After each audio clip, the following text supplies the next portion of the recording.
Hello everyone. आज हम हिंदी का पाठ 11 चंद्रशेखर आज़ाद के बारे में पढ़ेंगे। इस पाठ का मुख्य उद्देश्य है भारतीय स्वतंत्रता संग्राम के अमर सेनानी चंद्रशेखर आज़ाद जी के बारे में विद्यार्थियों को बताना कि वो कैसे थे, किस प्रकार का उनका जीवन था। विद्यार्थियों के मन में देश के प्रति अमर प्रेम की भाव को जागृत करना है। तो चलिए इस पाठ को हम शुरू करते हैं। इसमें कुछ अभ्यास के लिए शब्द दिए गए हैं। दृढ़, भारतीय, बलिदान, जीवित, मजिस्ट्रेट, क्रांतिकारी, व्यवस्था, केंद्रीय, वर्षीय, विस्फोट, सम्मिलित, परिश्रम, विपक्ष। मजिस्ट्रेट, तुम्हारा नाम? बालक, आजाद। मजिस्ट्रेट, तुम्हारे पिता का नाम? बालक, स्वतंत्र। मजिस्ट्रेट, तुम्हारा निवास स्थान? बालक, जेल खाना। बालक के उत्तर से क्रोध में आकर मजिस्ट्रेट ने उन्हें 15 कोड़े मारने का आदेश दिया। वह बालक हर कोड़े पर भारत माता की जय, भारत माता की जय की आवाज लगाता रहा। तो ये जो पाठ है ये चंद्रशेखर जी के बारे में है। जब उनको एक बार कटघरे में खड़ा किया गया और उनसे जब मजिस्ट्रेट ने उनका नाम पूछा तो उन्होंने अपना नाम आजाद बताया। उनके पिता का नाम पूछा तो स्वतंत्र बताया उन्होंने, और निवास स्थान अपना जेल खाना बताया। उनको जो मजिस्ट्रेट था उनके सामने उनको गुस्सा आ गया और गुस्से में उनको 15 कोड़े मारने का आदेश दे दिया। और जब 15 कोड़े उन पे मारे जा रहे थे तो उनके हर एक कोड़ों के साथ वो भारत माता की जय, भारत माता की जय का नारा लगा रहे थे।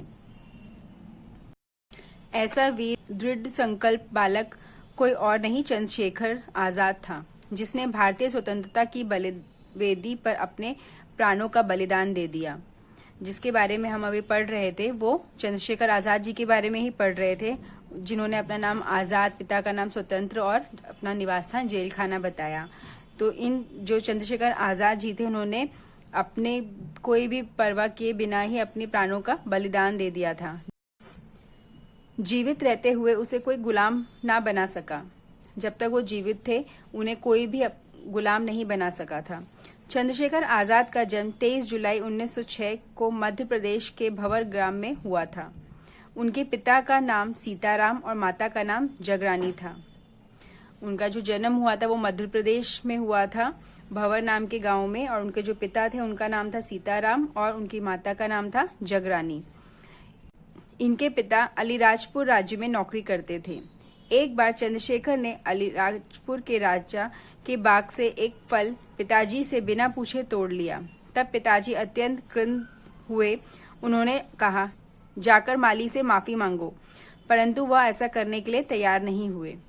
एक बार की बात है जब उनके जो पिताजी थे जहां नौकरी करते थे वहां के जो राजा थे उनके बाग से उन्होंने फल तोड़ लिया था बिना किसी के पूछे। तो उनको गुस्सा आ गया उनके पिताजी को और उनको बोला जाके कि जाओ माली से जाके माफी मांगो कि तुमने बिना पूछे फल क्यों तोड़ा। तब चंद्रशेखर आजाद जी ने उनको जो थे उन्होंने मना कर दिया कि वो नहीं माफी मांगेंगे। तब क्रोध में आकर पिता सीताराम ने अपने 11 वर्ष पुत्र को घर से निकाल दिया। उसके बाद उनके जो पिताजी थे उनको बहुत गुस्सा आ गया और उनको घर से निकाल दिया। घर से निकलकर उस बालक ने 2 वर्ष तक कठोर परिश्रम करके अपनी जीविका का निर्वाह किया और उन्होंने हार नहीं मानी। घर से निकलने के बाद उन्होंने बहुत परिश्रम किया, मेहनत करी और अपना रहने सहने का भी इंतजाम किया। भाग्य से वाराणसी पहुंचकर वहां संस्कृत पाठशाला में अध्ययन किया और वहां से वो वाराणसी चले गए। वहां पे उन्होंने संस्कृत पाठशाला में जाके पढ़ाई शुरू कर दी। फिर आचार्य नरेंद्र देव ने काशी विद्यापीठ में उनके पढ़ने की व्यवस्था कर दी और वहां के जो उनके जो शिक्षक थे आचार्य नरेंद्र देव, उन्होंने काशी विद्यापीठ में उनके पढ़ने की इंतजाम कर दिया गया। तो वहां पे उनको एडमिशन मिल गया। फिर वहां पे जाके उन्होंने अपने आगे की पढ़ाई जारी रखी। जब विद्यापीठ के अनेक छात्र असहयोग आंदोलन में सम्मिलित हो गए तभी आजाद भी उनमें सम्मिलित हो गए। थोड़े ही समय में वह केंद्रीय क्रांतिकारी दल के सदस्य बन गए। गोली चलाने और निशाना लगाने में इनको महान कौशल प्राप्त था। काकोरी कांड में आजाद के सहयोगी को फांसी की सजा दे दी गई। इससे आजाद बहुत दुखी हुए परंतु विचलित नहीं हुए। विधानसभा में सरदार भगत सिंह बटुकेश्वर दत्त ने इनकी आज्ञा से बम विस्फोट किया। जब वो विद्यापीठ में थे, वहां पे जब लोगों ने आंदोलन शुरू किया तो वो उस आंदोलन में जाके शामिल हो गए और जो केंद्रीय क्रांतिकारी दल था वहां पे वो उसके सदस्य बन गए। और उन जो गोली चलाने में तो वो माहिर थे ही, तो गोली चलाने में बहुत अच्छे थे, सक्षम थे। और जो काकोरी कांड में जो आजाद के जो सहयोगी थे, उनको जो वो पकड़े गए तो उनको फांसी की सजा सुना दी गई, पर उसके बाद भी उन्होंने हार नहीं मानी और बाद में जाके जो सरदार भगत सिंह ये सब थे, इनसे जाके मिलकर उन्होंने विधानसभा में भी विस्फोट करवाया। सन 1931 के फरवरी महीने की 27 तारीख को प्रातः काल 9 बजे का समय था। आजाद प्रयाग के अल्फ्रेड पार्क में एक पेड़ के नीचे बैठे थे। तभी पुलिस ने उन्हें आकर घेर लिया। फिर 1931 की बात है, जब फरवरी के महीने में 27 तारीख को वो सुबह 9 बजे एक पार्क में बैठे हुए थे और वहां पे जाके पुलिस ने उनको घेर लिया। आजाद खुद पिस्तौल लेकर पुलिस से मुकाबला करने लगे। विपक्ष की तरफ से गोली की बौछार हो रही थी। इधर आजाद अकेले ही थे, लेकिन आजाद का मन आकुल नहीं हुआ। तो क्या हुआ कि जब गोलीबारी चल रही थी तो वहां पे वो अकेले ही थे पर फिर भी उन्होंने हार नहीं मानी, बेचैन नहीं हुए और उनकी जो विपक्ष दल के साथ गोलीबारी थी वो जारी रही। आजाद ने अपनी पिस्तौल से कई सिपाहियों को घायल कर दिया। जब पिस्तौल में केवल एक ही गोली शेष बची तब उन्होंने स्वयं को गोली मार ली।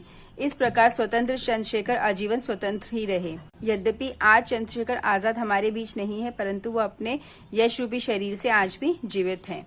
तो उसके बाद भी उन्होंने हार नहीं मानी और जब उनकी पिस्तौल में आखिरी गोली बच गई थी तो वो गोली उन्होंने स्वयं को मार ली और अपनी जान ले ली। तो इस प्रकार वो हमेशा स्वतंत्र रहे, कभी किसी के हाथ नहीं आए और किसी से कभी भी किसी के गुलाम नहीं बने। तो इस प्रकार उन्होंने अपना जीवन समाप्त कर लिया। इस पाठ से हमें ये शिक्षा मिलती है कि स्वतंत्रता हमारा जन्मसिद्ध अधिकार है। हम किसी के भी गुलाम बन के हमें नहीं रहना है। हमेशा आप अपने जो इच्छा करे उस काम को करना है, पर ऐसा भी नहीं कि अपनी इच्छा से कोई भी काम करते रहिए, चाहे वो गलत ही क्यों ना हो, पर ऐसा नहीं करना है। सोच समझ के हमें आचरण करना है। तो नेक्स्ट अब हम इसके शब्दार्थ देख लेते हैं। स्वतंत्र, आजाद, मुकाबला, सामना, दृढ़ संकल्प, पक्का इरादा, विपक्ष, विरोधी पक्ष, बलिदान, उत्सर्ग, न्यौछावर, आकुल, बेचैन। जीविका, रोजी रोटी, सम्मिलित, शामिल, यश, कीर्ति, प्रसिद्धि, शेष, बाकी, केंद्रीय, मुक। अगला है हमारा मौखिक। सोचिए और बताइए। मजिस्ट्रेट को बालक ने अपना नाम क्या बताया? मजिस्ट्रेट को बालक ने अपना नाम आजाद बताया। मजिस्ट्रेट ने क्रोध में आकर कितने कोड़े मारने का आदेश दिया? मजिस्ट्रेट ने क्रोध में आकर 15 कोड़े मारने का आदेश दिया। चंद्रशेखर की पढ़ाई की व्यवस्था किसने की? आचार्य नरेंद्र देव ने चंद्रशेखर की पढ़ाई की व्यवस्था की। अंत में चंद्रशेखर आजाद की पिस्तौल में कितनी गोली बची थी? अंत में चंद्रशेखर आजाद की पिस्तौल में 1 गोली बची थी। अगला है पाठ ज्ञान। प्रश्नों के उचित उत्तर पर सही का निशान लगाइए। चंद्रशेखर आजाद का जन्म कब हुआ था? 23 जुलाई 1906। चंद्रशेखर आजाद के पिता का नाम क्या था? सीताराम। चंद्रशेखर आजाद ने आजीवन किसे अपना जीवन कैसे बिताया?